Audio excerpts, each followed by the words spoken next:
আজকে আমি তোমাদের সাথে একটা নতুন রেসিপি নিয়ে চলে এসেছি। এই যে ধনেপাতার পকোড়া।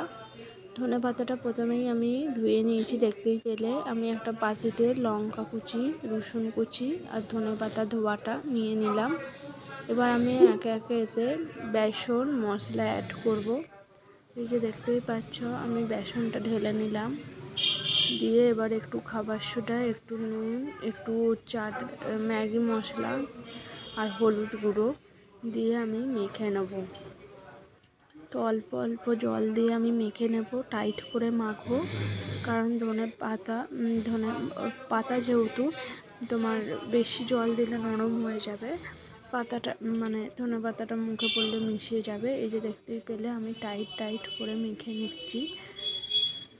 তো তোমরা এটা সন্ধ্যাবেলা চায়ের সঙ্গে পকোড়া হিসেবে খেতে পারো, আশা করি ভালো লাগবে। নিরামিষ দিনে তোমরা এটা ট্রাই করে দেখতে পারো।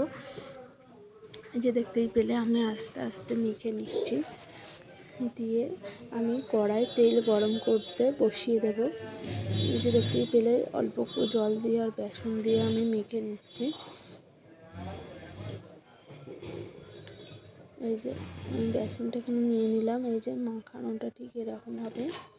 দিয়ে আমি কড়াই তেল গরম করে দিয়ে দিয়েছি। এবার আমি একে একে পকোড়াগুলো ছেড়ে দেব। তোমরা যেরকম তোমাদের মনের মতো আকার দিতে পারো। এই যে দেখতেই পেলে হাতে উঠিয়ে নিলাম, একটু হাতে গরম তেল মেখে নিলাম।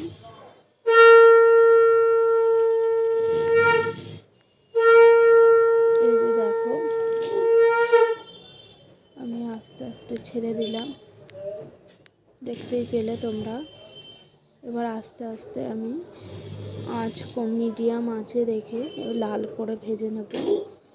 তো রেসিপিটা ভালো লেগে থাকলে আমার চ্যানেলটির পাশে থেকো, লাইক কমেন্ট শেয়ার করো আর কমেন্ট করো।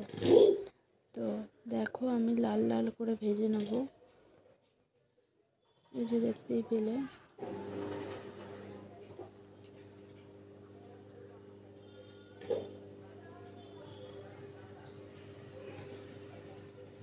আমি কিন্তু হাই ফ্লেমে রাখিনি, আমি মিডিয়াম আঁচেই রেখে পকোড়াগুলো ভেজে নিচ্ছি।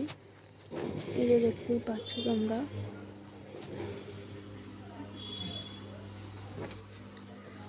তোমরা পারলে এতে একটু চালের গুঁড়ো অ্যাড করতে পারো, চাল গুঁড়ি, তাহলে আরও মচমচে হবে। তো আমরা নিরামিষ, আমার সেদিন সোমবার ছিল। চাল গুঁড়ি আমি চালের জিনিসটা মুখে দেবো না বলেই এমনি করেছি। তো ভিডিওটা এই অবধি, দেখা হচ্ছে নেক্সট ভিডিওতে। Tata, bye bye.